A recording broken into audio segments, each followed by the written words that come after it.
আসসালামু আলাইকুম ভিউয়ার্স। আজকে আমি তৈরি করে দেখাবো চট্টগ্রামের ঐতিহ্যবাহী খাবার গরুর মাংসের কালাভুনা। কালাভুনা রান্না হয় লো টু মিডিয়াম হিটে এবং ঢাকনা সহকারে। কালাভুনা পারফেক্ট হয়েছে কিনা সেটা চেনার কৌশল হলো মাংসটা বাইরে থেকে হার্ড মনে হলেও ভিতরের দিকটা থাকবে ময়েস্ট আর সফট। চলুন শুরু করা যাক। আমি এখানে 2 কেজি গরুর মাংস নিয়ে নিয়েছি। আপনারা চাইলে হাড় কলিজাও অ্যাড করতে পারেন। প্রথমে আমি 2.5 চামচ ধনিয়া গুঁড়া দিয়ে দিয়েছি।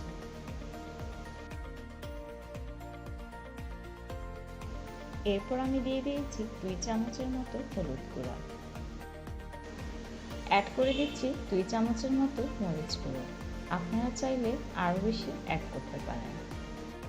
1/4 টিস্পুনের মতো দারুচিনি গুঁড়ো অ্যাড করলাম। 1/4 চামচের মতো এলাচ গুঁড়া দিয়েছি। অ্যাড করছি 5টি গোটা এলাচ। হাফ চামচের মতো দিয়ে দিচ্ছি জিরে গুঁড়ো। হাফ টিস্পুনের মতো দিয়ে দিলাম রাঁধুনি গুঁড়ো। রাঁধুনি মশলা কিন্তু কোনো মশলার ব্র্যান্ডের নাম না, এটি একটি মশলার নাম। দিয়ে দিলাম 7-8টা লং। অ্যাড করে দিলাম 4-5টি তেজপাতা। অ্যাড করে দিচ্ছি 1 টেবিল চামচের মতো চীনাবাদাম বাটা। অ্যাড করে দিচ্ছি 1 টেবিল চামচের মতো আদা বাটা। রসুন বাটা 1 টেবিল চামচ দিয়ে দিলাম। 1 কাপ অ্যাড করলাম পেঁয়াজ কুচি।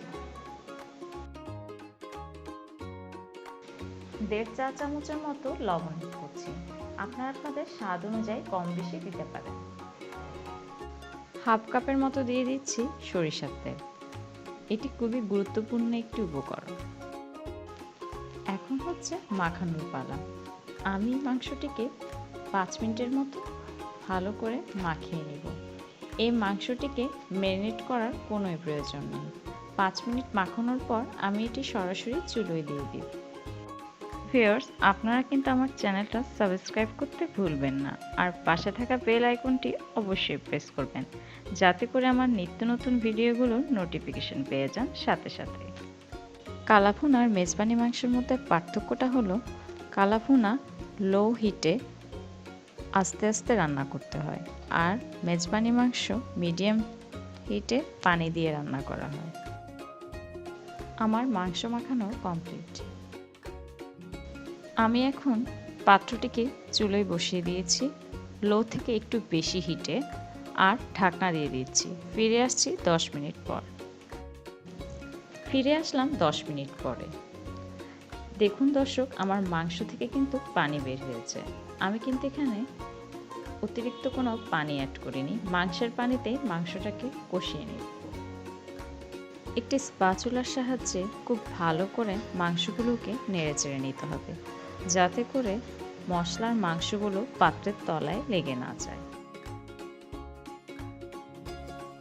এরপরে ঢাকনা দিয়ে দিব।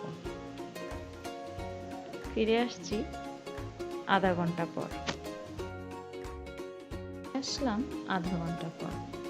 দেখতেই পাচ্ছেন ভিউয়ার্স, আমার মাংসের পানিগুলো অলমোস্ট শুকিয়ে গেছে, আর মাংসটাও খুব ভালো করে কষানো হয়ে গেছে। 50%-এর মতো মাংসটা সেদ্ধ হয়ে গেছে। আমি আবারও একটি স্প্যাচুলার সাহায্যে নেড়েচেড়ে নিচ্ছি। ভিউয়ার্স, আমি কিন্তু মাংসটি শুরু থেকে এখন পর্যন্ত লো মিডিয়ামে রান্না করে চলেছি। ঢাকনা দিয়ে দিচ্ছি। আরও আধা ঘন্টা রান্না করে নিচ্ছি। ফিরে আসলাম 40 মিনিট পর। দেখতেই পাচ্ছেন ভিউয়ার্স, আমার মাংসের পানি একদমই শুকিয়ে গেছে। এখন মাংসটা খুব ভালো করে কষানো হয়ে গেছে। আমি একটি স্প্যাচুলার সাহায্যে নেড়েচেড়ে নিচ্ছি। হাফ কাপের মতো গরম পানি ইউজ করছি। এখানে কিন্তু ঠান্ডা পানি ইউজ করা যাবে না, আপনাকে অবশ্যই গরম পানি ইউজ করতে হবে। ঢাকনা দিয়ে ওয়েট করব পানি শুকানোর আগ পর্যন্ত। ভিউয়ার্স, দেখতেই পাচ্ছেন আমার মাংসের পানিটা একদম শুকিয়ে গেছে। আমার এখানে সময় লেগেছে টোটাল 1 ঘন্টা লো হিটে রান্না করেছিলাম। আমি কিন্তু মাঝে মাঝে এসে মাংসগুলোকে একটু নেড়েচেড়ে নিয়েছিলাম, যাতে করে তলানিতে লেগে না যায়। গরম মশলা দিয়ে দিব হাফ টিস্পুন। হাফ টিস্পুন রাঁধুনি গুঁড়া দিয়ে দিচ্ছি।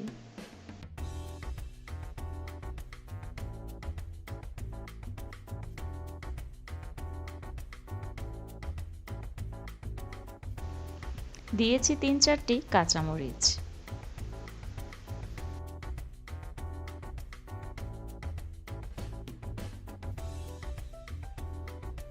ফোড়নের জন্য একটি ফ্রাই প্যানে 1/4 কাপের মতো সরিষার তেল নিয়ে নিয়েছি। তেলটা একটু গরম হলে 1 টেবিল চামচের মতো রসুন কুচি, হাফ কাপের মতো পেঁয়াজ কুচি দিয়ে ৩-৪ মিনিট লাল করে ভেজে নেব।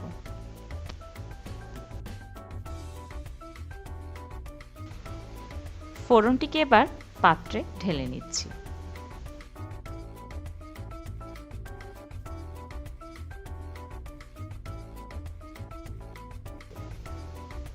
ভালো করে নেড়ে চেড়ে ঢাকনা দিয়ে দেব 10 মিনিটের জন্য।